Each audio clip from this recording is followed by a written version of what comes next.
My heart just broke because so many of these girls have been through so much pain and they literally are fighting insurance to try to feel whole again. And like, I knew how much my prosthetic arm had influenced and impacted my healing. Even though it's like physical, you just feel like so whole with it on.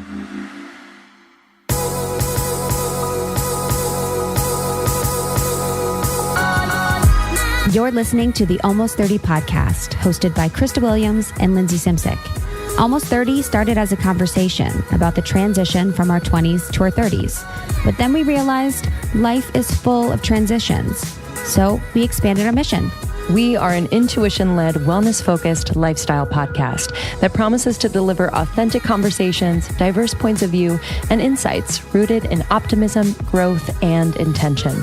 The Almost 30 Nation community is a group of purposeful dreamers who are smart, passionate, and always seeking the full potential in every aspect of their lives. At Almost 30, we're making magic together. We dream it, and then we do it. Thanks so much for tuning into the Almost 30 podcast. Here we go.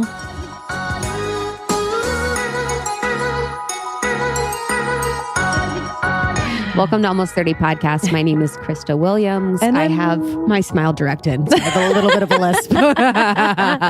And I'm Lindsay Simsick, and I have veneers, so whatever. They're really, since I was 14. They're really aggressive. So the first one, the first set was like gentle, and this second smile direct. Yeah. So you wear like, you change your retainers like every 2 weeks, or in my program I did, and this is the second set, and damn, this set was a little more aggressive. Really? Yeah. So it's a little it was hard sore. I just had to go in the bathroom, and I was like, and my teeth were like, ugh. Like, I bet you if I took out my retainers, my teeth would come with them. We've been walking around London, and like a few steps before we step into a restaurant, I hear click, click, it's click, click, click, and she takes out a retainer. And I like put them in my pocket. So I worked with them through my blog, and I don't have that much movement with my teeth, but I was like, whatever. I'm going to get them free. And I have actually wanted retainers for a while. And dude, when you get retainers, they're expensive. Anything with your teeth is way It was too like $600 for me to get retainers. Holy hell. I'm like, what? And it's just so weird too about braces that they only work for a certain amount of time. I know. Well, I think it's also maybe mine will move eventually, but it's like, I feel like it's genetic in terms of like how your teeth move. And like, I'm prone to cavities. That's my genetics.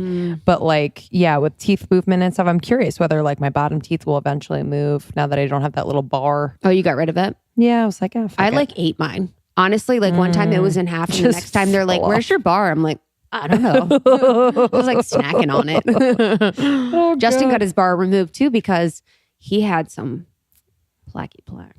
Dude. I was like, yo, we got to remove that. Because you can't. You're like making out and you're like, there's something else Well, you here. can't like floss beneath it. So you had to get the special flossers, and no one's getting no one's flossing. So no one's getting the special flossers. Yeah. So it's such a deal, but I'm trying to be normal about my Smile Direct Club experience. And hey, don't at me if you work at a dentist office and you think this is bad for my teeth. I think this is what everyone's doing now. Like the Invisa, whatever. It's owned by Invisalign. Oh, there you go. There you go. And I am not one to not believe that these retainers should be very cheap, because how much does this retainer cost? This plastic? 5 cents. Mm-hmm. So it's really the technology that's expensive. You know, and it's pretty cool. Yeah. So cool. Yeah, that's why I'm doing it. Yeah. It's because it's cool. And you're avoiding fucking braces for 4 years. I know. And it's just, it's a small thing. So we'll see. You know, keep you guys posted. This is not sponsored, by the way, but we just wanted to update you on our team. I don't even think I have a code or anything, but yeah, just don't at me if you are a dentist. I don't actually at not me, that I don't respect and love you, but I just don't want to be scared. At me, because I have apparently I have like a hole in one of my veneers that's like slowly dripping. Dripping what? It's like seeping. Your brain? Seeping in, something seeping in. I don't fucking know. I've had them for 15 years. That's really scary. It's just stupid. I'm like, this is so dumb. There's I don't soup in there. It's probably food. Whatever. It's definitely food. It's probably starts smelling in a little bit. No. My SDC, we got to see if I start to smell, but keep me posted. So if you see me at an event and I'm... You know what I realized the other day, speaking of smells? I was at the gym. Sometimes I just don't wear deodorant, and I literally don't care. I call it being like natural. I'm like, I'm clean beauty. At my best BO, it smells like lavender tea. There's a tea about it. It's like, I'm going to need to smell that. I actually wanted someone to smell it because I'm like, am I smelling? Because it's not like pungent. It's just like a lavender tea. Not erring on the side of tea, not lavender. I hope your man tells you that one time in your life. I smelled his pit the other day. And the one I'm dating. He's like, oh, and she smells I was like, I need to break this. Tea. Did it smell good? Didn't smell like anything. I was like, okay. He's a keeper. When she smells your pit. They were dry though. That's what we were eyes. Commenting on. I was like, your pits are dry. Flaky. That's odd. You thought so too. That's odd. Bless. We usually don't start out like this, but anyway. Almost 30 Podcast is a podcast about the transition from your 20s to your 30s, which includes dental work. Truly. So we thought we would. Coming to you live from London, England. Yeah, we have had the best time. We're so I'm just like freaked out. We're here in the best way. I'm like, how the hell did we get here? This is probably one of my favorite places on earth. It is becoming mine. It's my first time. I love that the streets they're crazy. It's not like grid. Nothing really makes sense. Like you can get lost very easily. And there's a lot of very, very mature trees, which I really enjoy. So clean. Public transportation, nice. Now they have Uber, nice. And they have an amazing amount of vegan options. So amazing. Many. We went to options. pharmacy last night, y'all. We eat vegan on the road, y'all. It's so nice. FARMACY in Notting Hill, and it was so good. Yeah, there's tons of options, and most places that aren't vegan have vegan options, which has really been so key. Yeah. We like to keep it plant-based on the road, keep us feeling good. But when we were at dinner the other night at Dishoom with Milana. Oh yeah. We were at Dishoom, which is Indian. It's actually it's like poppin' right now in London. Every single person we've talked to has said to eat at Dishoom. So we did. We were so thankful. Shara and Kayla, got us a table, and then we met them with Milana, and we were ordering. What were we ordering? Oh, they're fuck. They're like those little hot pockets. It starts with an S. Oh shit. Yeah, they're like little hot pockets. So there's veggie options, and then there's other options. So Milana's ordering. She's like, "Yeah, we'll have a veggie one, and then we'll have a lamb one." Linz, will you eat one? Will you eat the lamb ones? And I'm thinking she wants them. So I was like, oh, I want to support this. Like I eat anything, I truly do, but I actually don't seek out to eat meat when we're on the road. But I was like, yeah, sure, girl, like get them. Like I'm just encouraging her to get them. And then we get them and she hands them to me. She's like, these are Lindsay's. And I was like, oh, you don't want them? She's like, no, I don't eat meat. I'm like, I feel bad now. Like I have to have a lamb, whatever. Croquette or something. Yeah, it was just like a little lamb hot pocket. And it was so funny because when she ordered that, I was like, Lindsay's not going to eat lamb. The subtext of that was, if Lindsay eats lamb, I can't be friends with her anymore. It was. I was like, she's not going to eat lamb in front of me. No, it's just more like, you don't go from like being pretty much plant-based on your trip to like a lamb. Yeah, it was 0 to 100 real quick. Like that just isn't the move. You're I ate like, one. I'll take a bratwurst. I ate one because I felt bad. And listen, I like meat, but I just don't eat it. Like I really don't eat it that often at all. But it brought me back. I mean, when I went to Morocco with my friend Drew, it was a freaking meat fest. Yeah. And I was like, oh wow, I ate way too much meat there. But I believe, and I know their meat is different just because of how they raise them over there. They're obviously still killing them, but it's just a little bit different and it tastes different, therefore. But anyway, it was just a funny moment because I was like, huh? And then I was like, I can't be this nice in these situations. True. I just need to... Can't be 11 pounds worth of nice. I know, truly. But it was so fun to have dinner with Milana. Snow, we had our event on Saturday, which was great. She did a really amazing job of leading the room in a beautiful healing. And wow, it was really crazy. We had a fire alarm went off. So we were in the original room, the beautiful, stunning space that Lindsay and I were able to speak in. We had our lunch, which was provided by Chloe, which was amazing. Shara did a great job of connecting us with them. And they provided these bomb detox salads, all these vegan salads and these vegan cookies for everyone. at the event. And during lunch, we had the alarm go off. The fire alarm. So, I'm really cool and I'm really laid back. So I'm like, whatever. The fire alarm's going off. Whatever's meant to happen is meant to happen. Just kidding. My hair is literally on fire, even though there isn't a fire, and I'm freaking the fuck out. Yeah. So we're trying to figure out where to go. And we ended up going into this bigger room, which actually was beautiful. Mm-hmm. And it was really interesting because in this room, the bigger room, the mats and the healing was facilitated in a circle. Mm-hmm. And in the other room, it would not have been facilitated in a circle. It would have been mats laying down just in rows. And the facilitation of this Reiki healing and this energy healing and this meditation in that circle where their heads were facing in was so much more powerful than I think, it would have been otherwise. And it just gave me pause to the collective energy created and the power of it being in that way. Yeah, being able to see each other across the circle, like just and just the being enclosed like that, just kind of keeping the energy in rather than just facing one way and having all the energy go forward towards the healer or whatever is happening. Mm-hmm. Yeah, it was really beautiful. Everyone, felt something at different varying degrees. And, there was a few people who were really feeling deeply, moving through some things. And it actually helped the entire group to open up and to let go. I think the hardest part about energy work, in my experience, is the letting go. And so sometimes like a cry will come up and I'll try to kind of stuff it down just naturally. I'm like, oh, I don't want to cry. And then, Milana will say, let it go. And once you do let it go, there is just so much healing behind that.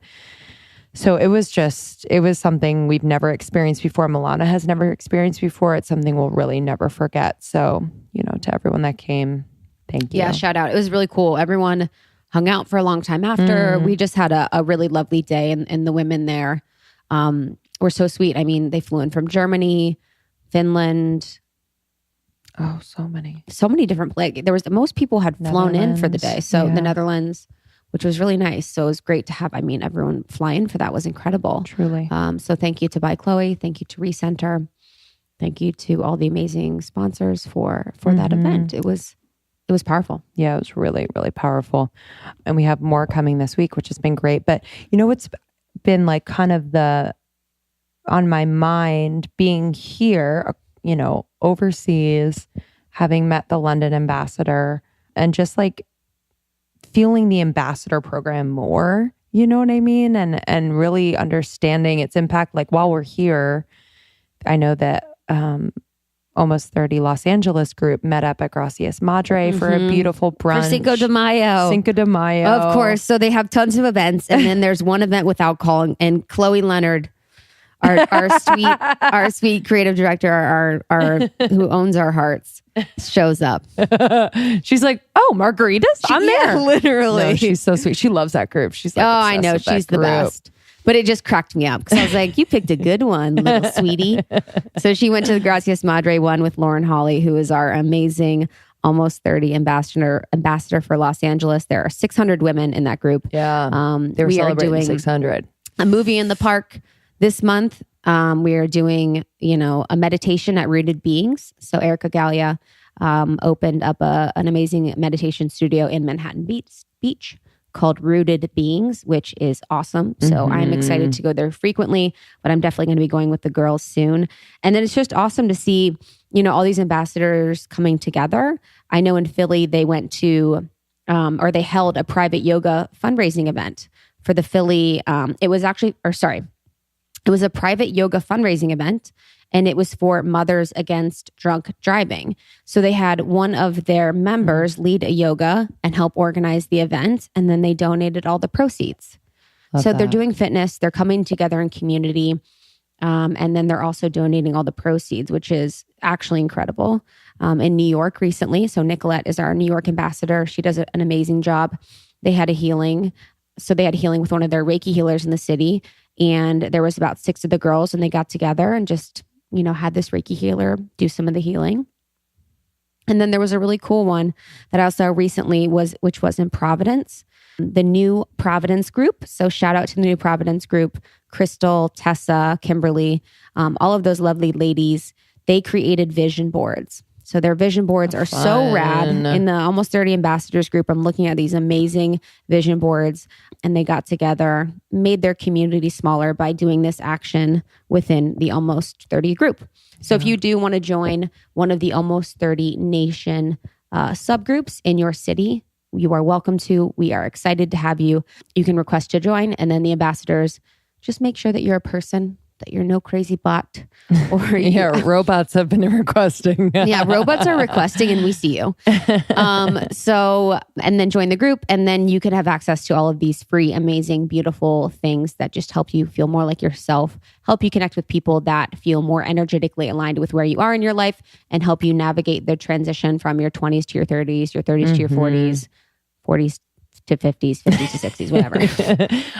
life to death, whatever. Remember, we don't have to do this alone. And I think that's what the groups really provide, is like that sense of, oh, wow, like I'm not the only one going through this. Oh, wow, I can lean on this community, ask questions. And, it's something that I was not apt to do, is to reach out to people, to gather in community. And this community has taught me that. So yeah. The best. It's amazing.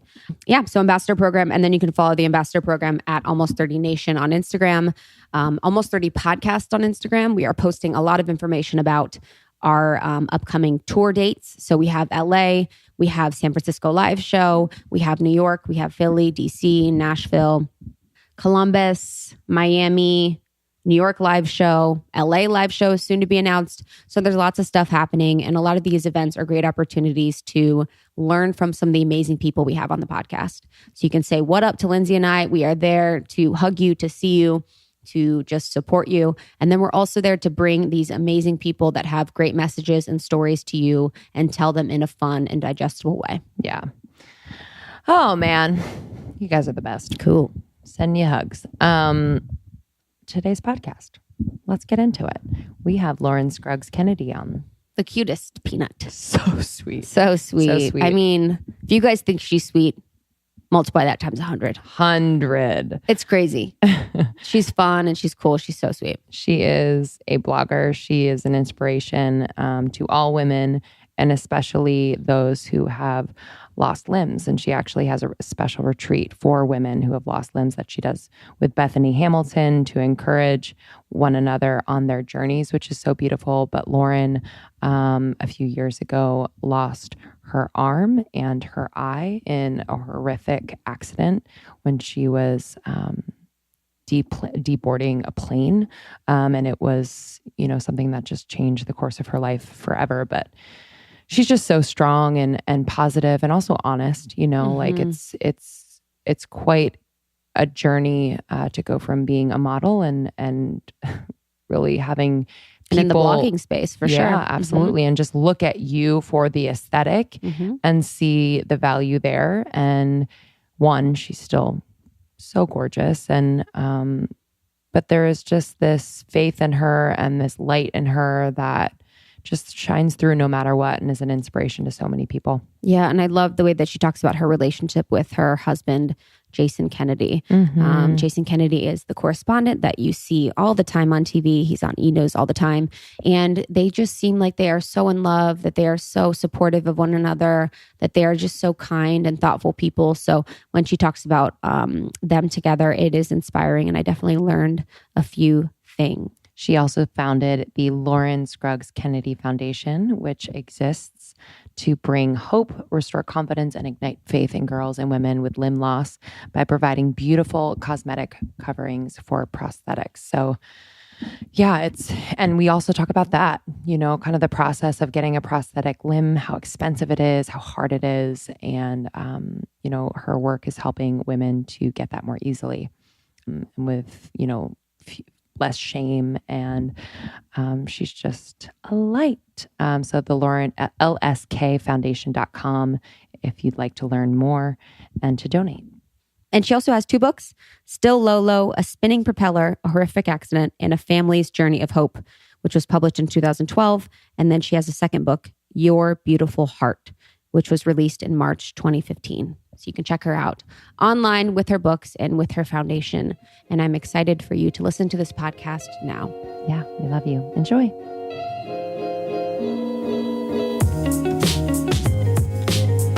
We're so excited to have you. Excited. Thanks for having me. I'm so excited to be here.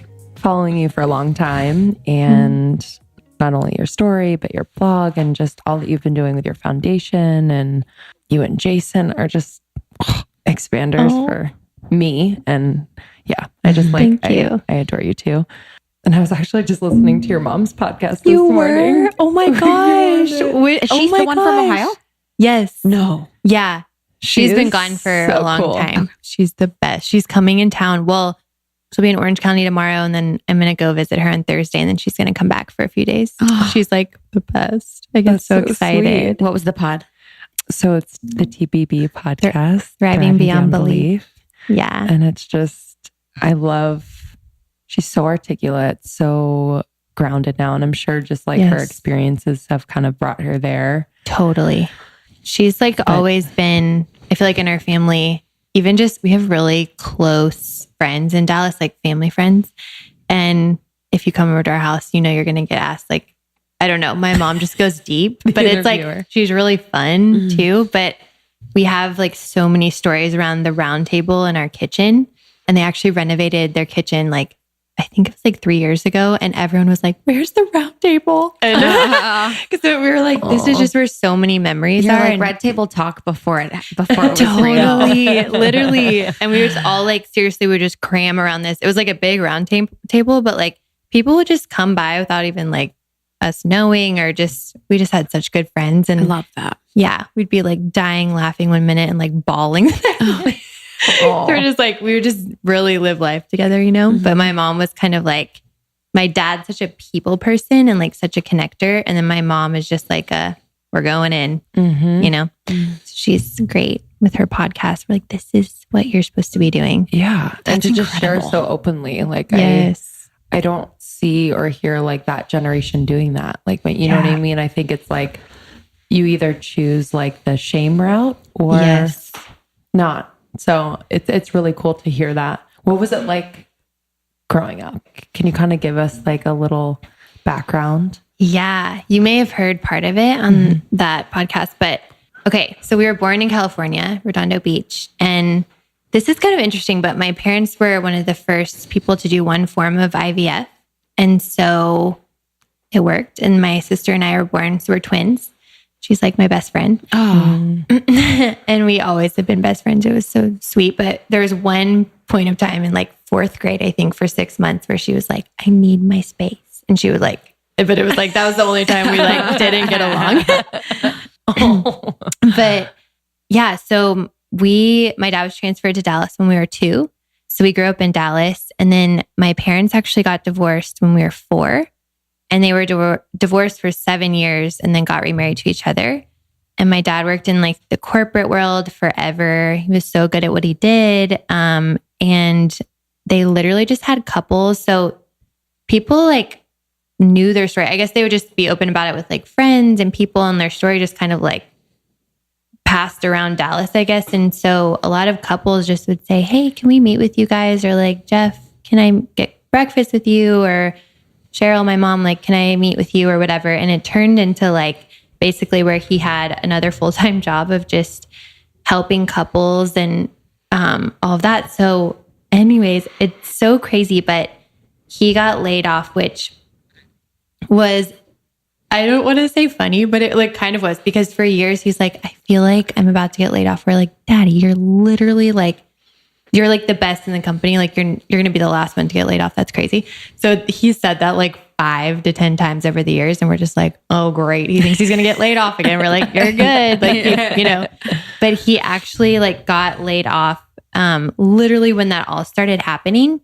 And it was the craziest thing. So now they have like a full marriage ministry and like share their story, and they have a book and all of that. So it's just so crazy what it turned into. But we grew up kind of doing like the Parent Trap movie. Seriously, like my sister and I would study that movie, and we would do things to my parents, like kiss my cheeks. And then we'd bend down so they would kiss each other and just all this stuff. But it was like the healthiest divorce. Like no divorce is healthy per se because you're separated as a family, but we lived 5 minutes from each other. There was no like court involved. Like they just like loved us so well through it all. And like we never saw their conflict or anything like that. So it was just we loved our growing up years. We had a lake house with my dad. We would go there a lot. We grew up skiing from a young age, water skiing, and just had great friends and went to church early on. And just, we were really involved in, I was going to say the churches we were involved in just because there were two different ones, like my mom and my dad. And yeah, we just had like amazing community. I guess that's what encompasses it all. And just a lot of sweet memories. And then, so they got remarried when we were 11 and it was just so surreal. Like we just couldn't believe it because we had prayed for it for so long and that was our biggest hope. And we just learned so much through it because even as you were saying, my parents are really vulnerable and I'm so thankful for that. Even Jason and I talk about it because we like felt safe to talk to my parents about anything, not in a weird way, just like, they were just open books. They always would talk us through things. Even like, I remember in high school, I'm like, I'm so curious what wine tastes like. And my dad's like, let's try some wine. He even like, my best guy friends would come over and they'd call me and be like, is your dad home? I'm like, thanks guys. Like they just always wanted to come hang with my dad. He even did like a little tasting like with my guy friends because they were curious about it. And all that to say, like, it just made it so safe. Like you never felt like you wanted to rebel or try something because like that you could just talk about it with them and they were just open about everything. And they also were open about their struggles and their life. And I've just learned so much through them and just how to, create really close friendships and how to really just be real and, but also just have fun, you know? What did they say that they learned or what changed when they were divorced? So my mom was really unaware of herself emotionally and when they were married the first time. And she just really connected with this guy that was very emotionally like pursuing her. And it was almost like this accidental thing where she's like, oh my gosh, I love this. I have never experienced that. And my dad is just so like fun and like, I don't know what the right word, he wasn't really emotionally deep with my mom and he wasn't really aware that he was or he wasn't. So they would just go play volleyball every weekend and do all of that. But my mom just felt really empty. So she had an affair with this guy and my dad just wanted to work on it. He actually didn't know that she had an affair, but all of a sudden she just said, I wasn't in love with you. And so he was just really hurt when the divorce happened. And so it just took him years to heal from that. And then my mom just developed a faith and came to know Jesus and God and realized, oh my gosh, I need to reconcile my marriage. And this was like 6 months after they got divorced. So my dad was just like, are you kidding me? Like I've tried to pursue helping this and now you want to get back together. So really it was just 7 years of like healing and then they started dating each other again. And there's a lot of details, but yeah, it was just a process. Wow.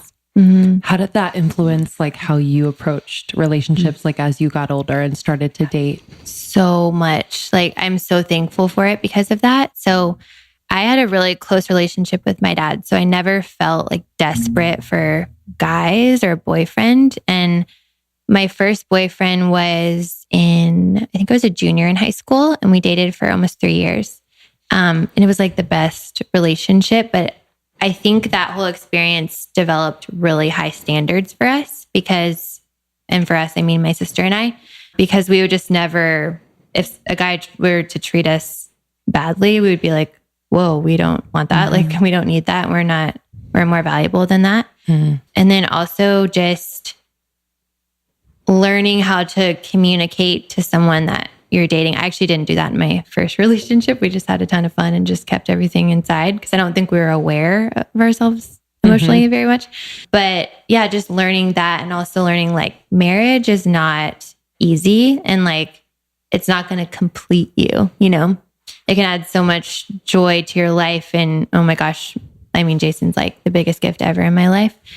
But I never looked to him to be like, you're going to complete everything like that's just not, you can't even expect that out of a human being. So I think so many girls, especially in Texas or in the South, it's just very easy to be like, oh my gosh, okay, so I go to college and then I get married and this is just this, the stages of life and this is what you do. And like, you have this thought in your head of it's just going to be a fantasy and it's going to be so dreamy and romantic and all this stuff. And I feel like we just got a really good taste of what marriage is like. And it's so beautiful, but it's just real. Like you're living life with someone. And yeah, so I learned a lot. Yeah, it's, in Texas, it's like, or I know that too from, people like where I'm from are kind of like that too. And it's like, you don't give yourself time to figure out who you are. Yes. So you become, and we're all of these things, people are you're a wife, you're a friend, you're, a sister, you're a twin, all of these things. But people don't really develop who, like you wouldn't develop Lauren. Like I wouldn't develop Krista. It's myself so true. Before dedicating myself to my husband and to my kids. And then, that becomes challenging especially, if you're not working or even if you are, and that is your life from that point and you don't really figure out who you are. Yeah, it's so true. Because even, for example, my sister, she got married when she was 22 and that's just so her. Like, I feel like she was so ready to get married and she was just kind of made to be a mom and a wife. And that was just always a passion in her heart. And all of her friends always called her mom. We're like, she just takes care of all of us. Aww. Like, she's so great. But for me, I'm like, oh my gosh, I could not have gotten married when I was 22. I didn't even want that at that time. I wanted to get married eventually, just not then. And I feel like you're so right. I just took time to develop myself. And then I feel like you just meet someone kind of at the right time, not always, but just that's how it kind of played out in my life. But I felt like I was so secure in who I was. And, I just like knew who I was. I was aware of myself as a person. And that really is so important. Mm-hmm. Completely. And how did, I'd love to kind of share your story and like the moment that changed your life. And, it just seems like everything in your life you've kind of treated as, something that is like, deepened your faith or just made you who you are. So I'd love for you to, for people who don't know your story in that way, share that. Yeah. So just like a long story short, I was hit by a plane propeller in December of 2011. And I lost my left eye, my left hand, and had a traumatic brain injury as well. So I was in the hospital for about 3 weeks, which is actually crazy because you would think way longer. But yeah, it was just, honestly, I always say it was like a 2-year period of physical healing, but it's not like I was unable to do things. It was just more, I think just like we've talked about before, just like emotional, physical, spiritual, all coincides together. So I feel like it took me 2 years just to really get back to life. I guess that's a better way of saying it. So a lot of my physical therapy and training were mixed. It was like one of the best experiences of my life. And then, I just learned so much about what beauty really means and even just patience and pain and how to really accept that in your life. Because when you're hit, especially with physical trauma, like where your body is affected physically and you look different, that cannot go away. And you can't heal faster. You can't bring a hand back. You can't bring an eye back. Even when I got my first prosthetic eye, he just gave me a temporary one while my eye was healing. But behind the eye is just like swollen still. So it's like the eye just looks bigger than it should. But that's just how it is at the beginning, where half my head was shaved and just, I couldn't rush that growing out. And even my friend gifted me with extensions, which was so sweet and one of the biggest gifts. But like, there would just be, I just always remember like these little hairs. Like if I got in the wind, I was like, oh my gosh, no. Because they would just like stick straight up. Just like things like that. And then don't have a hand. And the story went really viral like that night. And no one knows how that happened. So it was just like a struggle in my family. I actually didn't know that until after I was back home. And I just wondered why so many people would come up to me in public. And so they just slowly started telling me what had happened. And started showing me segments that were on the news and Today Show and GMA and all this stuff. And I was like, oh my gosh, this is so crazy. And so that was another huge shift that it like changed our whole lives, because it was just, the story went, like nationwide. Without your approval? Yeah. Like, how does that happen? I don't know. You know what I mean? I know that like airline accidents, I don't know the proper word, but that all is on public record. And so I don't know, somehow it got out like that because my parents were dealing with it like night one and they had no idea what to do. So they had to just seek a lot of wisdom. And we had, this is like so crazy too. So my parents were obviously on their way. My mom was with me when it happened, and there were already 100 people like at the hospital before I even arrived and before my parents even arrived.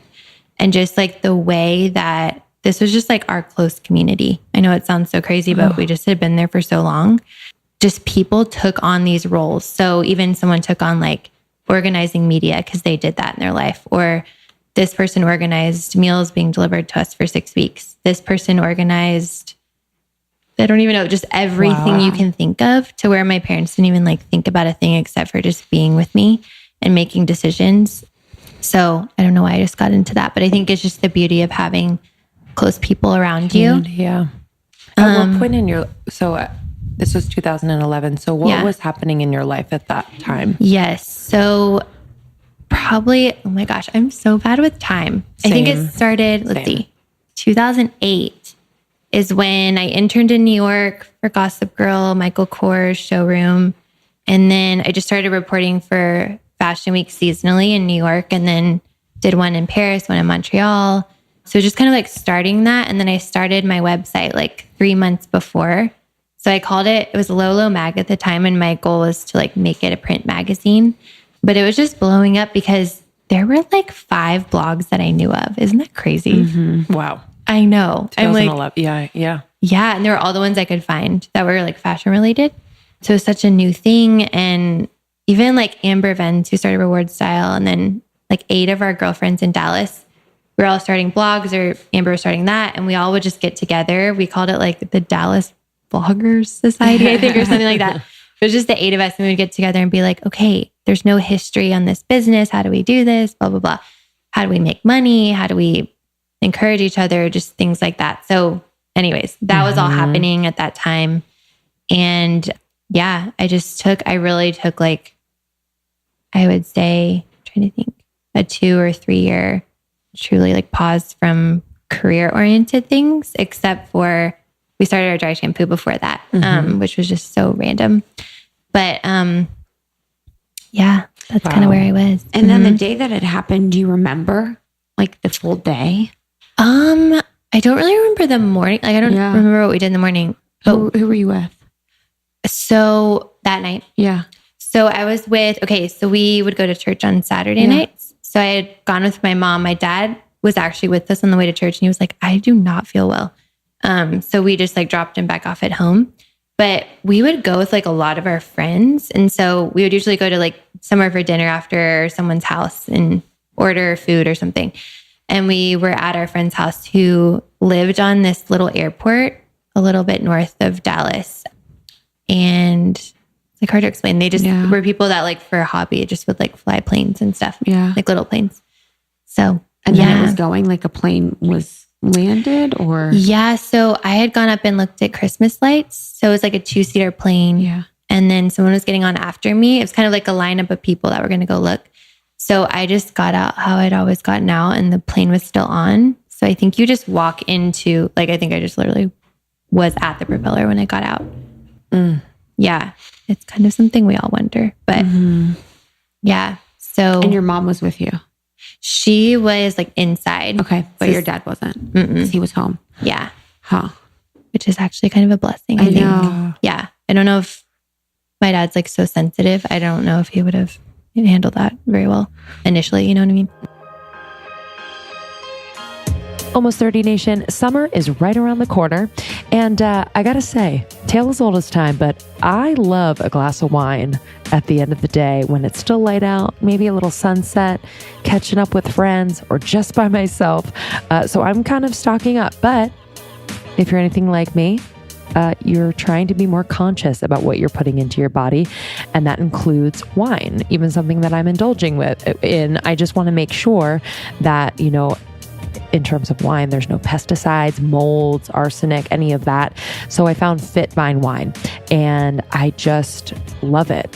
These are really flavorful, beautiful, complex wines that have less sugar, fewer sulfites, and no flavor additives.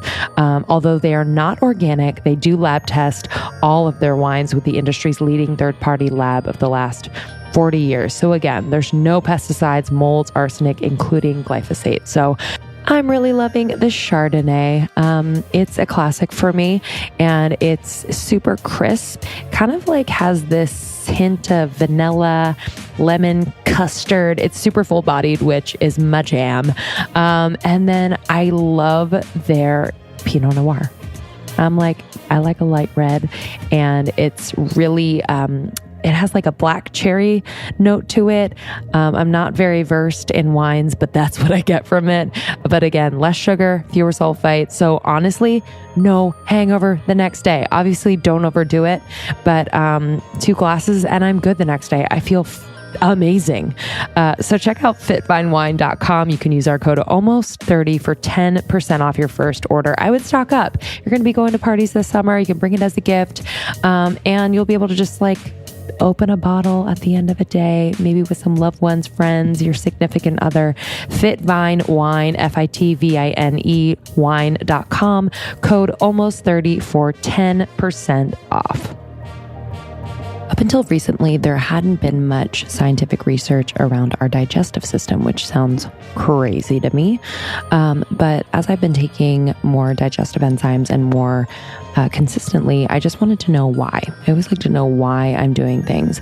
And digestive enzymes are essential to your digestive process. They help treat leaky gut and other conditions like celiac disease by taking the stress off of the gastrointestinal tract.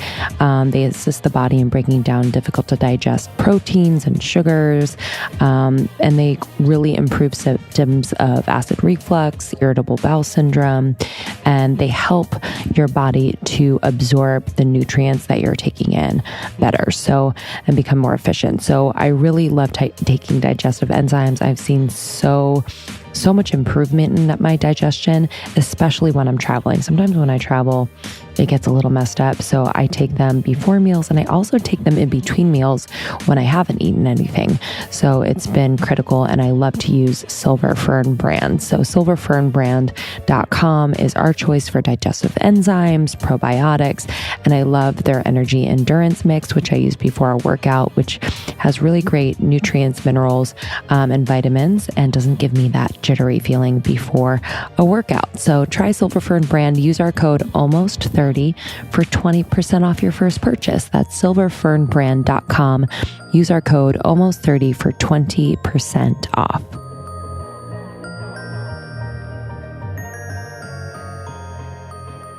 And when you were in the hospital for, the weeks and then, you were recovering for 2 years, how did you feel like it changed who you are? Oh my gosh. Well, I think the first thing that happens is it just focuses in your life. You realize everything that's just so unnecessary or not important. And one just funny thing. So I was obviously signed up for all these fashion brands and things like that. So I would get emails about that, the new styles on Shopbop or whatever it was. And I told my mom, if I get one more email about a shirt, I'm going to freak out. Yeah. Because you just are in this extreme thought process of just oh my gosh, no, I don't know. I don't want to hear about that. It doesn't matter. Yeah. Yeah. Which is kind of cool because it's those things are so fun. And I love fashion and I love shopping and I love all those things. But I think it just is a reminder of that is not going to fulfill you in your life.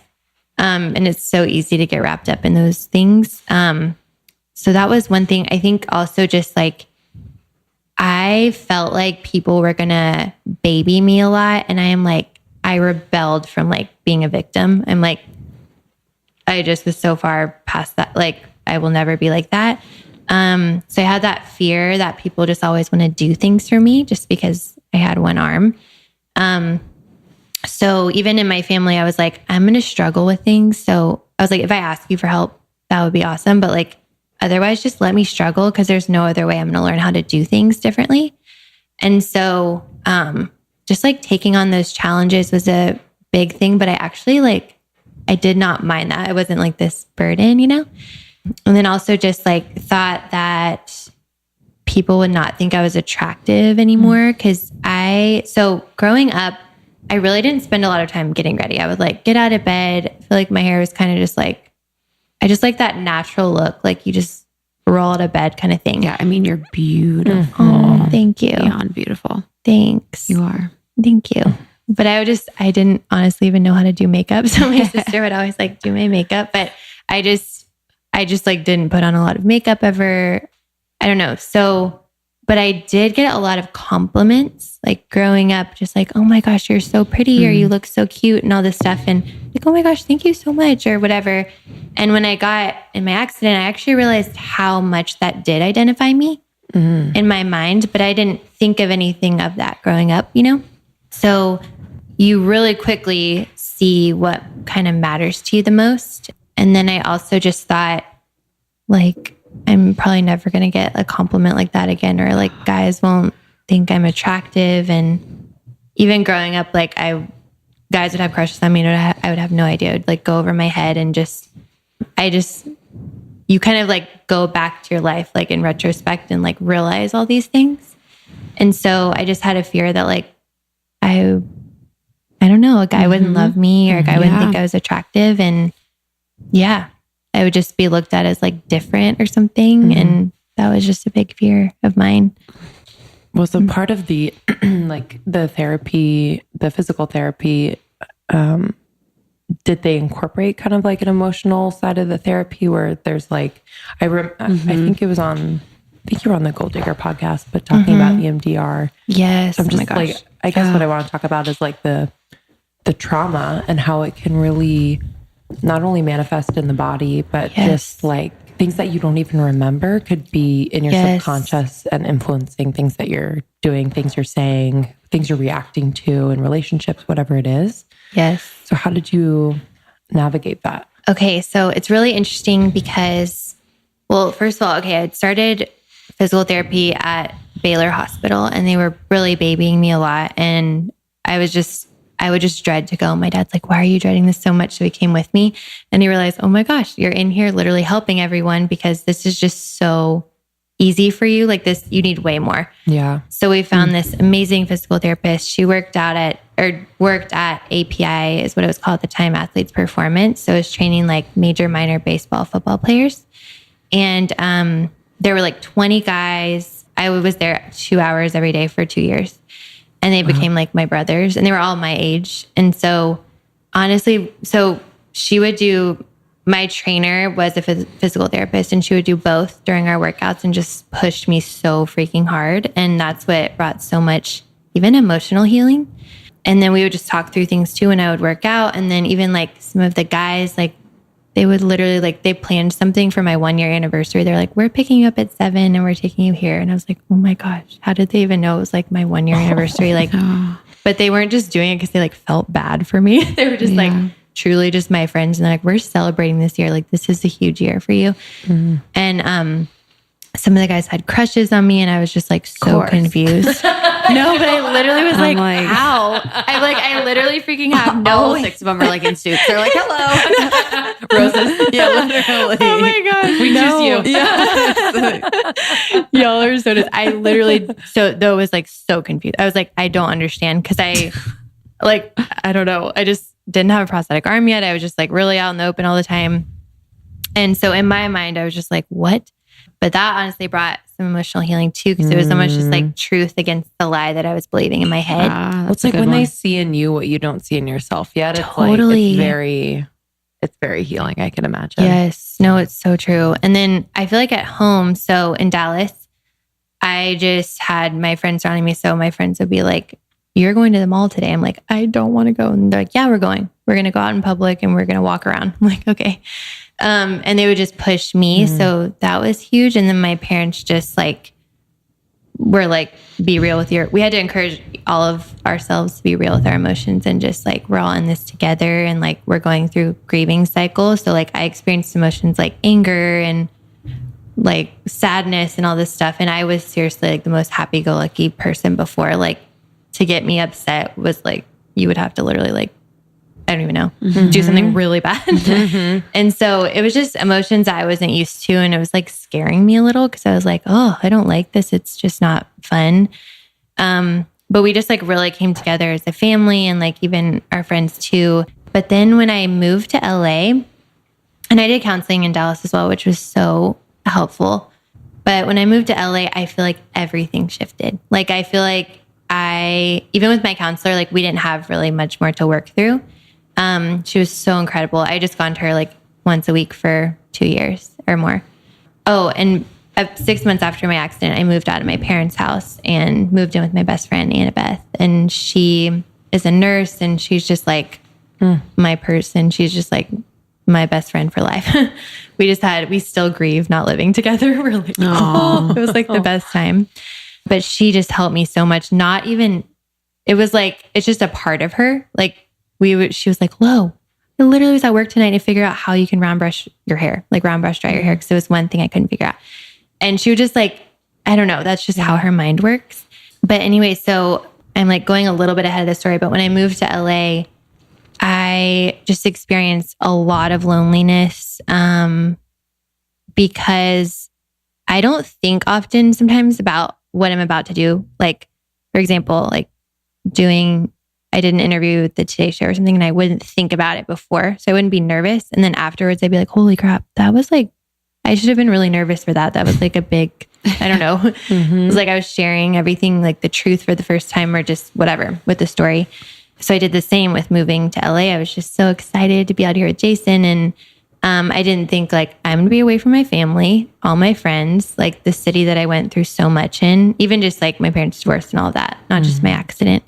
And then I'm also around people that know nothing about my accident. Like in Dallas, like it was the most endearing place, but it got a little overwhelming at times just at the beginning because people would come up and they're so sweet, but you just don't always want that. But it was just literally like the city went through it with us. And so when I moved to LA, like none of my friends knew anything. So I was experiencing like intense fatigue. Even Jason, like I had to explain a lot to him because there's no way he could know certain things because he didn't go through everything with me. But he knew a lot at that point, just like not the day in, day out kind of symptoms, I guess, of some things I was still experiencing with my energy. And I just felt like I took like a million steps back. And also within that, so I feel like my family more experienced the trauma of my accident. I don't remember anything. So I don't feel like I had like fear or anything like that after. It was more just like me going through the challenge of recovering. But when I came to LA, I think it was like a year and a half into being married, and Jason, I like woke up in the middle of the night at 4 a.m. and to like a loud noise, and he had passed out like in our bookshelves in our room. And I literally was like, he like kids around a lot. And I thought it was a joke for a minute. I was like, I was like just so out of it. And I was like, wait, what? And he just kept standing up. So he passed out like 4 times. And I was just like yelling. I was like, do not stand up. Like I called 911, like all this stuff. And that threw me into PTSD. So I did not experience that until that moment, and which led me into EMDR. So my whole life, I had never had like headaches or anything like that or anxiety that I was aware of. And after that, I had like the worst headaches. I literally thought I had a brain tumor. I went and saw my neurologist that did all my brain surgeries like throughout my accident. And I was like, I think I have a brain tumor. So I literally flew home, got a brain scan by him. He told me that day, like, you're totally good. This is anxiety. I'm like, okay. I immediately felt like better again, like with my mind. My counselor in Dallas was like, okay, this is a normal response to what happened with Jason. Like he was fine. He was just really dehydrated. And he was like, getting sick and he had sat in the steam room for too long and not had enough water. I know. I'm like, oh my gosh. So, but I like didn't believe that. I was just like, something's really wrong. And I just was like thinking the worst things. So anyways, my counselor was like, this is a normal response to that. This is your response. She was like, I would really encourage you to look into EMDR because it just reshifts how your brain processes things and things like that. So that like changed my life. And my mom even still reminds me, like, even what you were saying prior to this, like your body knows everything that's happened to you. Like, even if you don't remember or no, you weren't aware, like, because I don't remember what happened in my accident, my body knows everything. Yeah. So like, even my parents' divorce, like when my parents would come and when they would leave, I would be destroyed for like a week. What EMDR does is it like it connects like your response now to something that's happened in the past that you're like connecting to. So like when my parents would leave, it would be like me leaving my dad's house and going to my mom's house during the divorce. And I had never dealt through that. So like it would appear now and we were all just like, why is this a big deal? Like, I'm going to see you soon or whatever. But you're so right. Like, it was just how I was responding to like my family leaving, to Jason at times, like, all this stuff. And it all stemmed from like my past experiences. So EMDR really like wrapped that up for me. Like, I just really realized why, and I do things and gained so much self-awareness and tools on how to fight it. And I think amazing. Women, like, I just think women too, and I'm only speaking on that because I am a woman, but it's like when we go through traumatic things, and trauma can be just a minute in time when someone calls you a name, right? Like, it's not, it doesn't have to be any, what we think of as trauma, but like women kind of are like separate from their bodies in that moment, or at least afterwards. So they're kind of pushed into thinking logically about the situation. Yes. And like, I've done EMDR too. And like, just when they ask you, like, what is your body telling you? Usually my mind chirps in and it's like, well, it was really this and it was really not her fault. And like, and then you're like, no. Like, where do you feel it in your body? Totally. And then you go in there. So that, that makes sense with just like how your body has memory, like quite literally. We were talking about like fascia a few weeks ago and just how it stores memory and and then how it can affect you physically if you're having maybe problems with your liver, how it's all just super connected. It's so true. What do you do in an EMDR session? So you can probably speak into this too, but what I would do is you go in and you're just like, so I'm trying to think, like, say we're working on my parents' divorce or something, because I viewed it so positively. So we would take like something that had happened that week. I was like, I don't know why I responded this way. And she's like, okay, I want you to think on that. And you literally close your eyes and you either have something buzzing or you can like tap the sides of your legs and it like basically gets your mind, activated. And then you just, all these things pop into your mind within that like quiet time of 30 seconds, let's say. And you just keep it all stored there and you just like say everything. So some sessions we would just do that for like the whole hour. And half the time I'm like, I don't know what we're doing. I'm like, I don't know what we're talking about. And then at the end, she would literally wrap it all up and be like, okay, so this stems with this. This is why you're doing this. We're going to work on this, like whatever. Wow.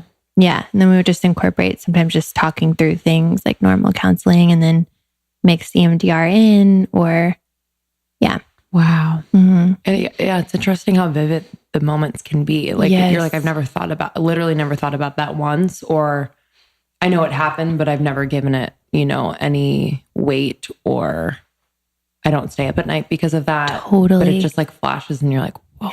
Okay. Yeah. Or you're saying something, you're like, I don't know why I'm like, why that came up. And she's like, just keep going with it. You're like, okay. You're like, how much longer? Yeah. What was Jason thinking, when that happened? When he passed out or when... Yeah. And you just... I think like he is just the sweetest thing in the whole world. I think he just like was trying to understand like, okay, how can I like basically like dive into this with you? And like, what do you need from me? And what can I do to like help you in these scenarios? But I would say like at the beginning, like I would have seriously like some anger burst outs. and it would have like nothing to do with him, but it was still like from grieving. And I would just feel, oh my God, I would like go into this like whole shame cycle and just feel like the worst human ever.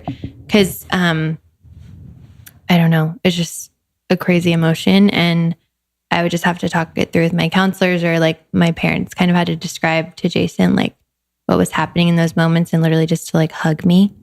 And I feel like, yeah, he was just honestly like, he's such a person that if he understands what's happening, like even if it doesn't make logical sense, he's just like, okay, this is what I need to do and this is what I'm going to do. And that, yeah, I feel like he was just, I don't know, just like in it with me, you know, no judgment.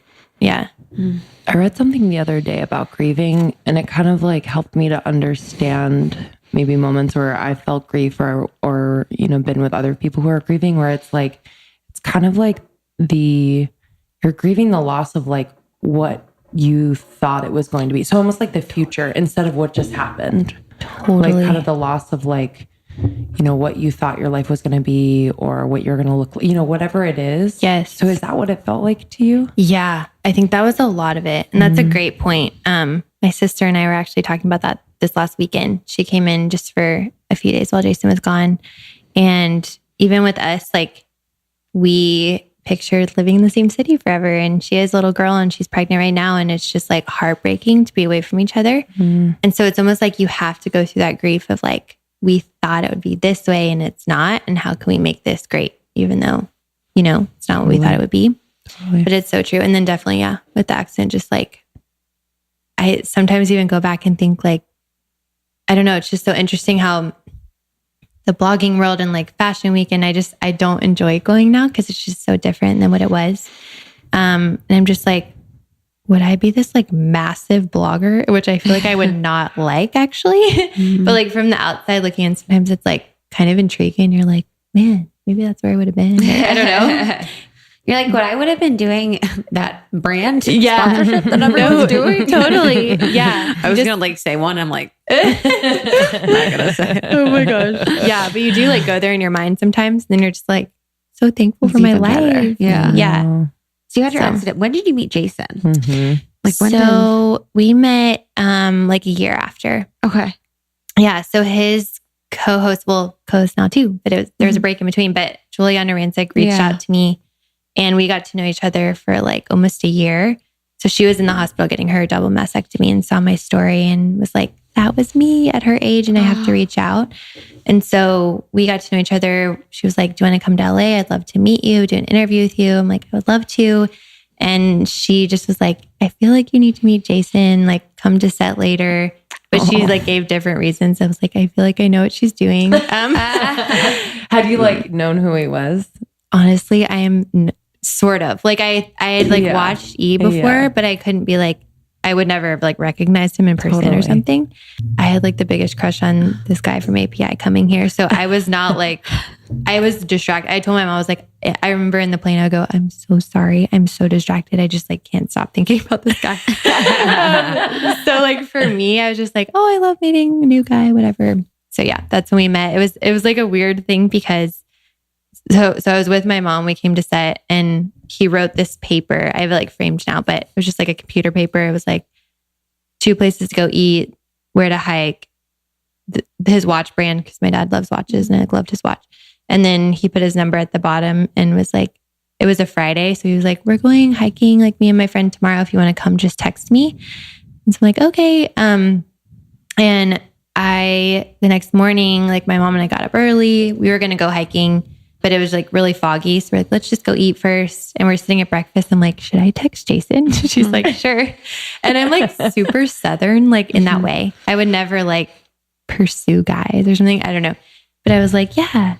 Okay. So I just texted him. You're like, hi. Yeah. Like, I was like, should we go hiking? And do you want to ask me to go hiking? Yeah. So like he and his good friend and my mom and I went hiking, and it was just like, he is so like, he had like water bottles packed up. And like, we met him at his house. We did not realize we were going to his house. We're like, this is potentially really dumb.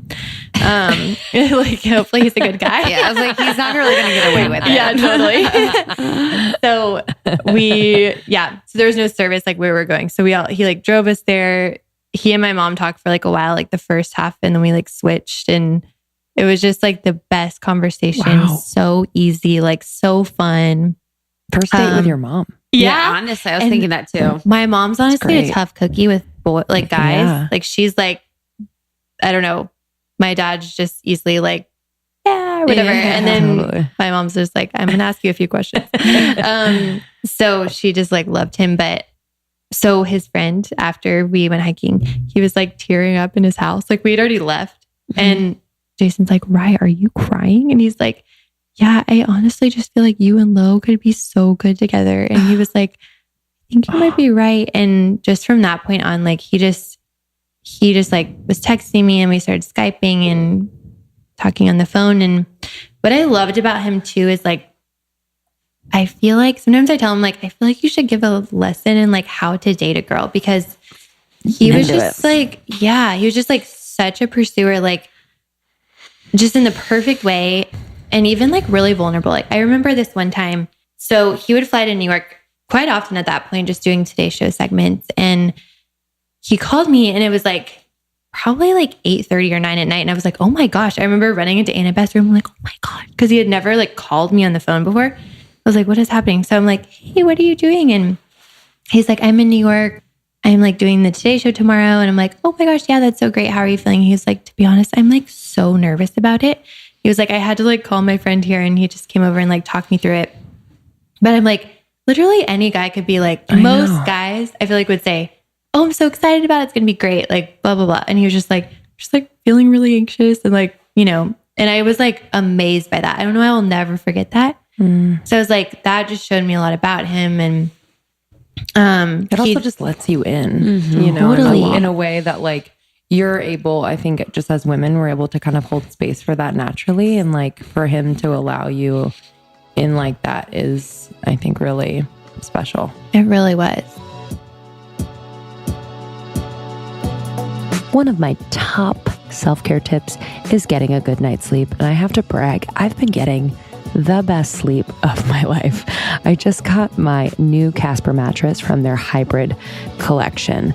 It is a combination of their acclaimed foam layers, now available with springs, and it still comes in the box, rolled up, and it has springs. It's incredible. It is luxurious, comfortable, but with resiliency and support in the mattress. I just love it so, so much. And it's for all body types. So any pressure relief that you're needing, this mattress is for you. I actually had my brother get one as well because he was complaining about his old mattress. And so he tried it, and he FaceTimed me the other day from the new bed, and the look on his face, melted my heart because he was so comfortable and so happy. So underrated what a great night's sleep can do. And what's so incredible is that you can be sure of your purchase with Casper's 100-night risk-free sleep on it trial. That's right. 100 nights risk-free. You can sleep on it, and it's a trial. So if you're not satisfied, you just send it back. So if you'd like to try Casper, delivered straight to your door, unboxed and ready to go, you can go to casper.com/almost30 and use the code almost30 at checkout to get $100 towards your select mattresses. So that's casper.com/almost30. Use the code almost30 at checkout to get $100 towards select mattresses. I'm in love with Daily Harvest. So if you guys know me, you guys know I am not that much of a cook, and I need healthy food in a pinch. So I love that Daily Harvest sends me a variety of healthy food options that I can just whip up very, very quickly. I'm in love with their smoothies in the morning. They have one that has avocado in it, cacao. It's super filling. And then for lunch, I will do one of their amazing soups. I love the cucumber avocado one. It's green, it's filling. And then dinner, you can do one of their bomb bowls. I love the sweet potato and wild rice hash right now. I also am digging the butternut squash and kale shakshuka. Yes. So good and so thoughtful. All of the ingredients, all of the fresh produce is flash frozen at peak freshness. We love Daily Harvest. You can go to daily-harvest.com and use the code almost30 to get 3 free cups in your first box. So that's daily-harvest.com and enter the code almost30 to get 3 free cups in your first box.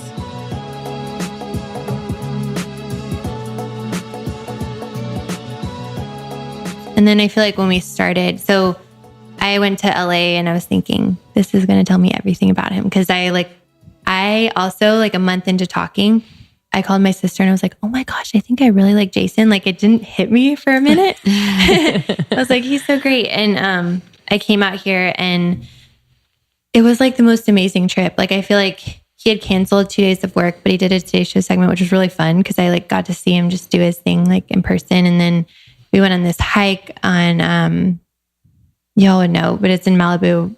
I'm just blanking on it for a minute. Point Doom. Yeah, Point Doom. And literally we're like at the top and there's like dolphins jumping and we're like, what? Like this is like The Bachelor. Like this is not real. I organized the proposal for one of my really good friends there. My gosh, that's amazing. It's such a beautiful spot. It's so beautiful. So just that was happening. I like met all of his friends. This church started in his house. And so like got to see him there and just like intro everybody. And we went to dinner after and I'm like, he is like amazing. Like he just is like who he is. Like he never is like not fully who he is, you know? And then he came out to visit me. And I just feel like after that point, he told me on that trip, he was like, this doesn't make sense right now because I'm going to New York like every 2 weeks and it's just like freaking a lot. And he was like, I just feel like this is right. And I want to date you and I want to like whatever. And so that's just like when it all started. And we were like, I don't know. We just knew really fast. We got engaged after a year and a half of long distance dating, but I feel like we just like long distance is a blessing because you're just communicating all the time. But when we were together, we were like so distracted from like the world, not where we wouldn't participate in conversations, more just like, I remember like picking him up from the airport and I was like going through the tollway thing and I like forgot you had to pay and I almost just like flew through it. Just like things like that where I'm like, oh, this is bad. You're literally like on another planet. Yeah. That's the best. Yeah. I always think when people talk about long distance sucking, I'm always like, I think it's amazing. Yes. Yeah. Like you really show your best self when you're get together. creative too. You get It's so creative true. and you just communicate. It's so true. Communicate. And you really learn about that person because you're not with them. Totally. And it just makes it so much more magnetic. I think so too. You know, you're like, Yeah. So then did you For finally like you moved to LA? You were in LA, but like you moved in together or like how did that work? So, okay. So he, you got proposed and then you moved in, right? yes. Okay. So he like, literally. and he was like, we talked, or he was like, once you move to LA, then like, cause we had like talked about engagement obviously and stuff. Cause we were like planning on it, but he was like, I feel like you should move to LA and then we can like get engaged. I'm like, cool. And yeah, he like totally surprised me and we got engaged and then I moved a month later. But so he lived in a house with like 3 guys.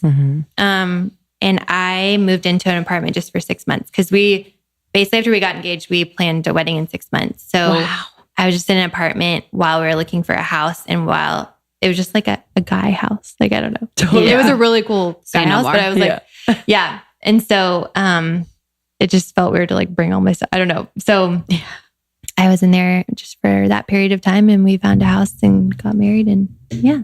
Wow. When you know, you know. Oh, yeah, really, when you so know, you know. true. I wanted so to true. ask something about actually back in the conversation, but I was thinking about it related to your mom. Did you ever have a grudge that you like felt? That's interesting. So my sister actually did. So this interesting. It's really interesting. Even like being twins because she would express all the emotions and I always felt how she felt. So she was like almost she would do it, but I didn't know I was holding it all in, but I was. But to me, it's also just a personality difference. Like I view it as my mom's a human being and like this is her journey in life. And yeah, it affected us, but like how much good came out of this? Like it was amazing. And so, no, I didn't ever hold a grudge. There were certain things that I had to like forgive her for and we talked it through and stuff. But No, I It's like never. the honesty and the vulnerability helps you to not as well, because it's all on the table. It's so true. You know, so you're like, okay, I understand what's going on. Your honesty and vulnerability makes me think you're more human and makes this whole situation more comfortable rather than feeling shameful about it. Because then you pick up on that as a kid too. You're like, oh, you feel shame about it. Like, I should probably be mad about you. I should probably be mad at you. I should probably feel confused, or I should probably be upset about it. Yep. That's amazing. Yeah. I think, it's so true. Cause I'm just like, man, if I make a mistake, like I wouldn't want someone just to like, even like a big one. I'm like, I hope the people around me just love me and know like we're all human and we're in this life together. And not that you can't be upset with someone and, you know, confront and stuff like that. But yeah. I'd love to talk about, you know, what you've been up to in terms of your foundation. Yes. Do you still do the yearly retreat? Yes. Yeah, I'd love to just like have our audience learn more about all of that. Yeah. So one day, this is like how it all started, but my dad was like, what do you need right now? I'm like, to be honest, I just want to talk to Bethany Hamilton because she was the only girl that I knew of that had lost a limb that was my age. And so we set up a Skype call and like just became immediate friends, like just had this special bond and connection. And I had like seen her a lot after that, like throughout the year. Like we were in New York at the same time and then something else. We like went to Texas when she was speaking, this other part of Texas. She called me one day and she was like, I feel like we need to create like a weekend or something so it's through her foundation of just girls that have lost limbs and just like have it just be such an intimate weekend or whatever. I'm like, I love that idea. So the first year it was all girls, like probably like 15 girls that had lost arms because we just only knew people that had lost arms. And then just every year, I think it's been like 6 years now, where it's girls that have lost arms, legs, all 4 limbs, 2 limbs, like whatever. And it's like the most special weekend. It's really hard to describe because like you all walk in and you all get it. Like you all have totally different stories. Some of the stories are literally just like, I can't even. It's like, I think of my story, I'm just like, man, I've been through nothing compared to so many of these girls. And just like, everyone's so raw and like vulnerable, yet everyone just bonds so instantly. And like some of my closest friends are from that group and they live all around the country, but we can even just text each other things we can't text everyone else. Like, I don't know, how do you put your hair up in this way? Or I'm really struggling with like my physical therapy job because I can't do everything with one hand or whatever. Just little things like that. It's just been such a gift.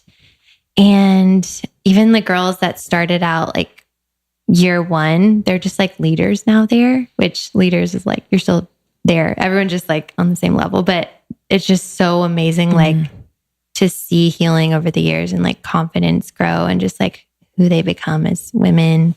And then from there, so I received like 3 prosthetic arms really soon after my accident because you kind of have to fast because your arm will develop atrophy pretty fast. So I did that and my insurance covered the majority. So I thought that was like everyone's story. Like I thought that was so normal.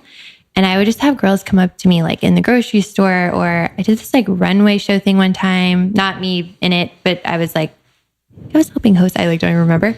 But this girl came up to me. She was a model and she had her arm and she was like, where did you get your arm? Like mine looks like plastic, like my thumb's falling off, like all this stuff.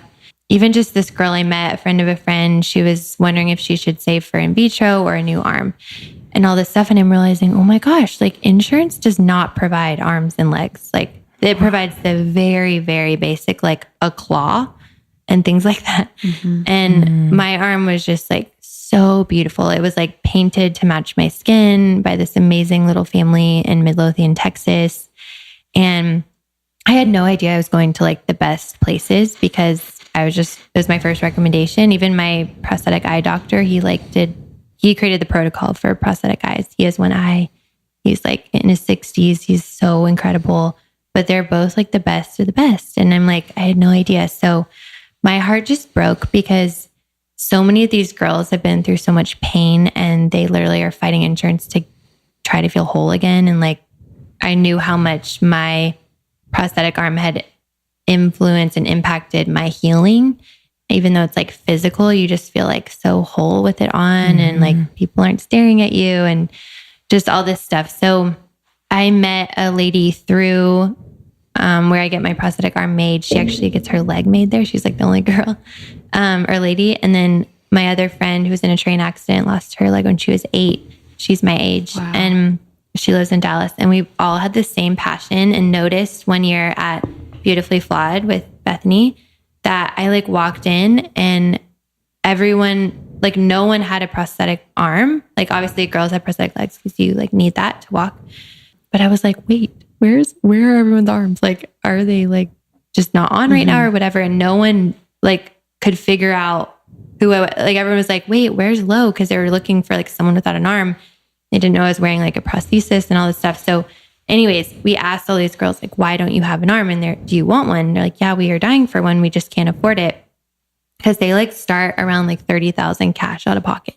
Wow. And so it's like crazy.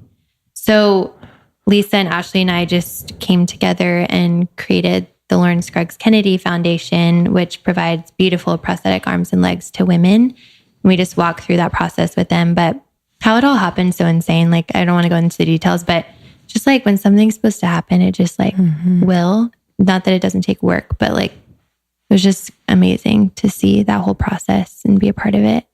So, wow. Yeah. So if people don't get a prosthetic arm, then their arm may atrophy, like you said. Yeah. And so with your insurance, I guess you would have to check your insurance to see if it would cover prosthetics. Right. And for example, my friend, she lost all 4 limbs. So she had a kidney stone and went into sepsis and like lost all 4. And so, she was fighting with her insurance for a while and they were literally going to provide claws for her hands and like the worst legs. And so she's like calling me just like devastated because she's just like, what? Like I have babies. Like she had 2 babies and like, you can't like, I don't know. You just need something different than that. Just like story after story like that is just like, oh my gosh, this like hurts my heart. So it's been like such a joy. And then the girls that are receiving the arms or the legs, it's just like so cool because I feel like it just amps up their confidence and like they want to help. Like they just want to be like, okay, what can I do for like these other girls that you know, or how can I be a part of this charity or whatever? And it's so cool. I feel like, yeah. That's amazing. That's incredible. Last question from me. What is doing charity, what other ways have you built your confidence through this whole process? My gosh, a lot of it is just faith for me and like knowing who I am and God never changes. So like, even if my beauty shifts or if whatever changes, like God will never. And that's like who I rest my identity in. So that's the biggest thing. And then just being vulnerable with my friends and letting people help you. Cause I feel like I'm just super independent and being willing to ask for help when you need it. And, whether it's like emotional or like physical or like, can you open my water bottle or whatever, just things like that. And then honestly, a huge thing for me was, so I had such intense fatigue when I moved here. I don't think I experienced that in Dallas. And so it really shows like the emotional, physical connection. Because I think like me grieving, not being with my family or just feeling lonely, I think that affected my energy a ton and still does a little bit. And so I just went on this huge health journey and that is like bringing me so much confidence when I just feel good. Because I'm like, oh my gosh, I like literally couldn't go to a dinner because I'd be so tired. And then I'd feel guilty because Jason would have to go alone. And like, I needed to meet people here. And so that was like my time to do that. And I wasn't able to. And so I think that's a huge part of it. And that's become like a huge like passion of mine. And I think like the thing most people interact with, because a lot of people experience just health issues or things like that. So one exciting that I launched this year in January is called the Clean Sweep, but it's just like a 3-month subscription program. And you get like a PDF once a week of 7 days. And it just shares how to clean up your life. Because I was getting so many questions. I'm like, I needed to just create a resource. So month 1 is dives like deeply into food. And then month 2 is all about products, and month 3 is all about practices. So even just like, we were talking about this when I first got here, but just how like products you're putting on your skin or makeup or things you're breathing, like perfume or cleaning products or whatever, how much that can impact your health. EMFs, all that.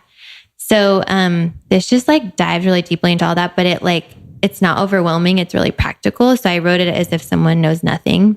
Yeah. And then just provided ways to like really shift your life and stuff. So that's been really fun. And I hope it brings confidence to other people too.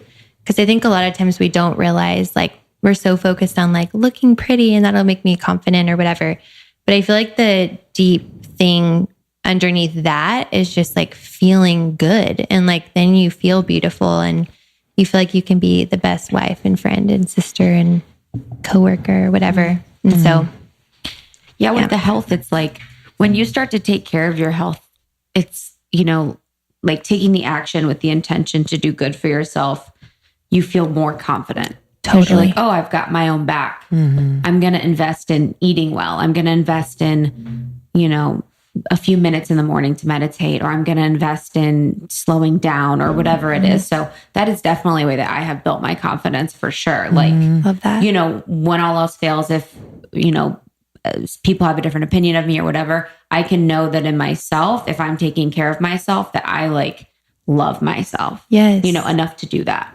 And it's like empowering, I think, to just, so my functional medicine doctor, Dr. Cole, he's the best. He's like the first person that got to the root of everything going on. But he said this comment. I was listening to a podcast he was doing last week, and he was like, you either, even with food, like you're feeding your gut or you're not. You're feeding your gut or you're not feeding your gut. Wait, I can't remember. One thing, like what you eat either destroys your gut or like impacts your gut. Yes. And I realized literally like everything starts in the gut, which affects your brain. So it can affect PTSD, OCD, anxiety, fear, all those things.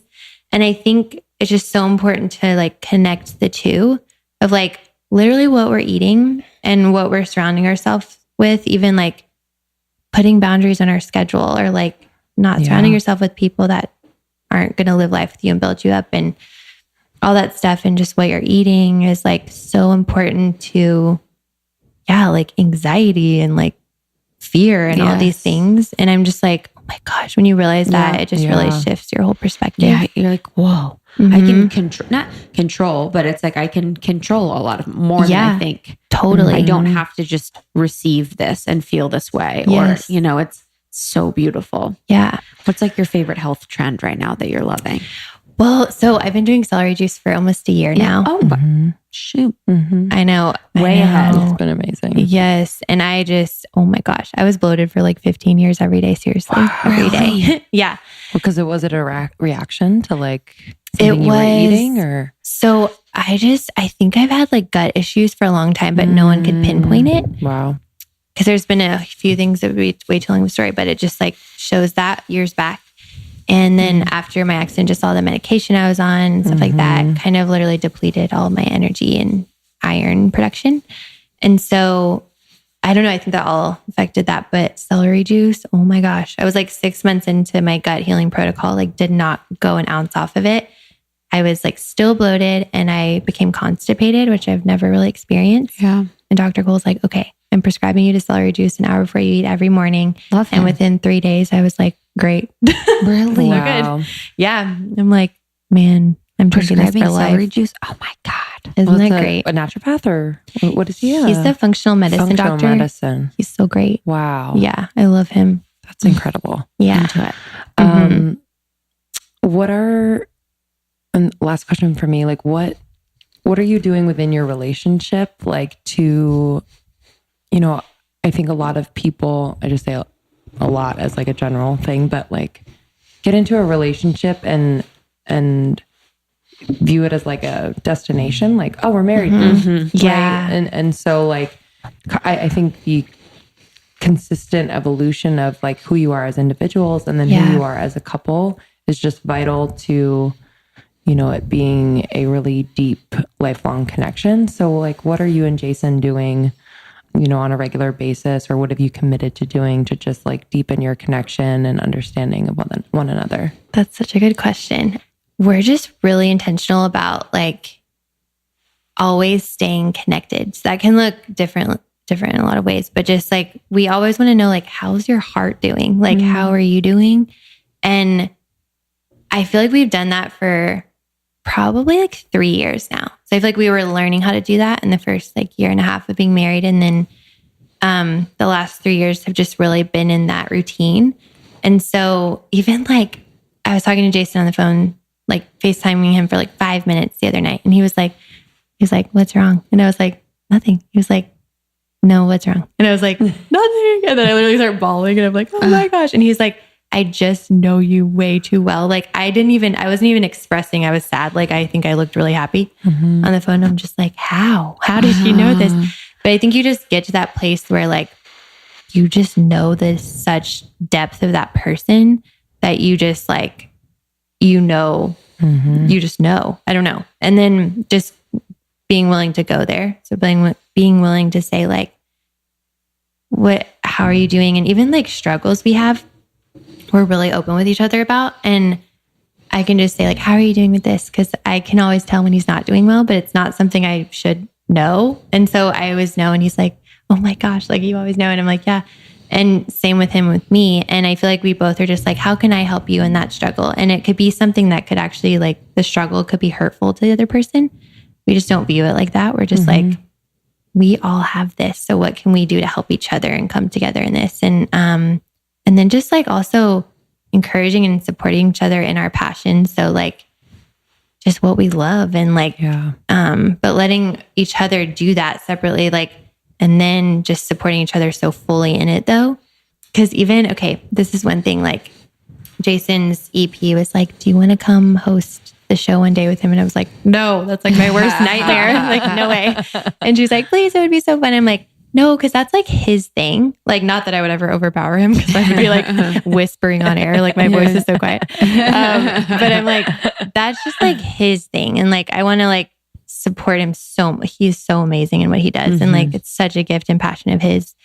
And like, I don't know, just little things like that are just, just always like, I don't know, asking each other a lot of questions and going there. And also knowing like when you need to reconnect. Like last 4 months have been so chaotic for us. And with the moving and fire remediation and all that stuff, we have not had like one weekend really together. And so we had one weekend and we're like, we're going to go to the wine country for like 3 days just together to do nothing and reconnect. And I feel like we can see that really clearly. Like we just like, need each other. Yeah. Or just even during the week, like, whoa, last week was like a little busy. So we got asked to do this tonight. We're not going to do that because we just need to be together. Things like that. Just being aware. Yeah. It's so beautiful. Do you feel so lucky? Yeah, I really do. Oh, I really do. I'm so grateful. Yes. He's like my best friend. And that's another beauty of pain because I wouldn't know him without my accident. And I don't know. So it's just, there's so many. And you guys were together so early on, like into your recovery, and just, I don't know.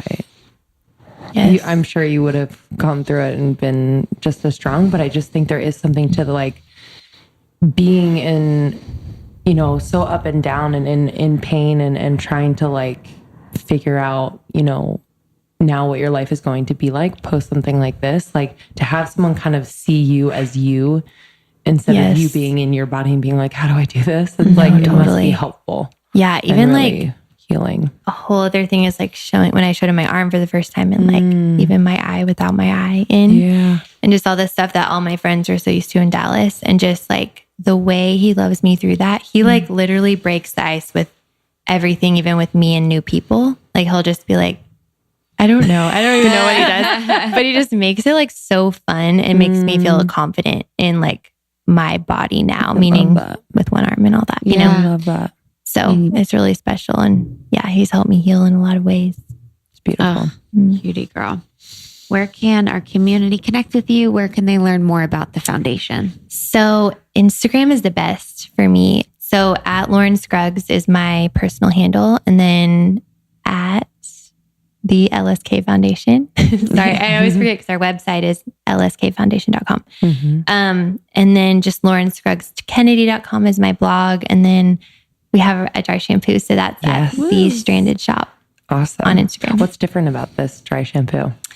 I've heard great things about it. I haven't tried it yet. I'll have to send y'all some. Literally, send me your address after this. But so it's a fine powder, but it's like all the good things, like non-toxic. There's talc. No, definitely not. That whole like Johnson thing. Oh my gosh, freaks me out. But there's a blonde, brunette, and red head color. Cool. Awesome. Yeah. And then we're doing just some fun things, like we're redoing the formula just a bit to add essential oils. And then Jason and I are actually going to launch wipes in like summertime because I know because we started like cleaning airplane seats. I don't know if y'all saw any of this. Yes, of course. Everyone's doing it because of you, girl. Oh my God. I feel like people already did it, but then we just like, people just send us all these things or whatever. So we're like, we need to create like a really good, non-toxic, powerful wipe. And so we've been in the process of doing that. And it launches like in the summertime. It's going to be like a billion-dollar business, girl. It's going to be in every airport. People are going to be like, look, they're learning. It's like freaking hilarious. We're just like, wow. Yeah, you can sell them to airlines. Yeah, we really want to. Yeah. Wow. Helps my immunity. Yeah. Those gross ass airlines. I know. Like just really helps me stay with a high immunity. Yes. Oh my gosh. That's incredible. And how fun to be like in partnership in that way. Yeah. And like be able to kind of get creative and we've been doing it with the Stranded team just because we know how to produce a product. But Jason's just like, he's just passionate about the wipes because he's a very clean. Is he? Oh yes. my gosh. Yeah, I can see that. And then for Clean Sweep, where can they find the Clean Sweep? So that's on my website. Okay. And you can just, Lauren Scruggs Kennedy.com and go under the shop thing and you'll just see the Clean Sweep there. Cool. Perfect. Yeah. Thanks, girl. This was amazing. Guys. Yeah, honestly. So happy to meet you. And y'all too. You know, you're inspiring so many people. And thank you. The girls that go to your retreat. I mean, and the girls that benefit from your foundation, it's just incredible. So any way that we can help to, you know, our community, we can rally together, anything you need. Oh, I would love that. Yeah. I would love if we could find a way to donate or support some of the women in your community. Yeah, our girls are always looking for ways. And I just am really thankful for so much of your story and the information about prosthetics. You know, I don't know that. And so it just is like another layer of the struggle that I don't really have an understanding of and is really important for me to know. You know, you kind of think, okay, you just get whatever you know, prosthetic you want. You wouldn't think about the different types. And it's just another way that some people, you know, are able to get things and some aren't. And it really shouldn't be that way. I know. It's unfair. Yes. You know, for our healthcare system to like discriminate against like who gets what at what time. That kind of thing is pretty ridiculous. Yeah. Amazing. Well, thank you so much. You're such a pleasure and you're sweeter in person. Oh, thank you guys. Bye guys. We'll see you next week. Bye.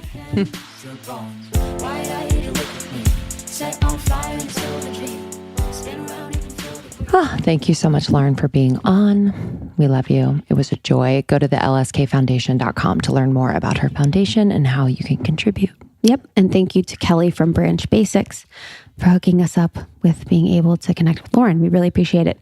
So come find us on tour this year, almost30podcast.com/events for all of the events and all of the tour stops that we are doing. We are so excited to see you, and come alone, bring a friend. Either are amazing. Join us, the secret Facebook group. There's the larger group, secret Facebook group, and then there are smaller groups in your community. Follow us on Instagram, Almost 30 Podcast. And then if you could take a second and just write a quick review, it would mean so much. We've been loving the ones that you guys have been emailing to us. We will send you something really sweet. If you do, it means a lot to us. And Your Podcast Pro, if you want to start a podcast, YOUR Podcast Pro. And we are working on that this summer. So we are excited to launch new things later this year. And if you or someone you know would like to join the ambassador, either subgroups, or you'd like to become an ambassador yourself, if you don't have a subgroup in your region, please email community@almost30podcast.com and we will get you started. It is just an incredible way to build community, create community where you are, no matter how big or small it is, it matters and it makes an impact not only on your life, but those around you. Yeah. And then see you at our retreat in July.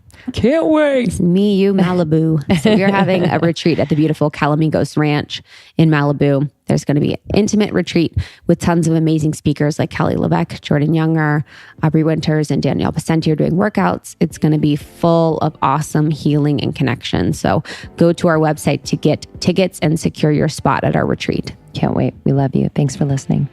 Bye.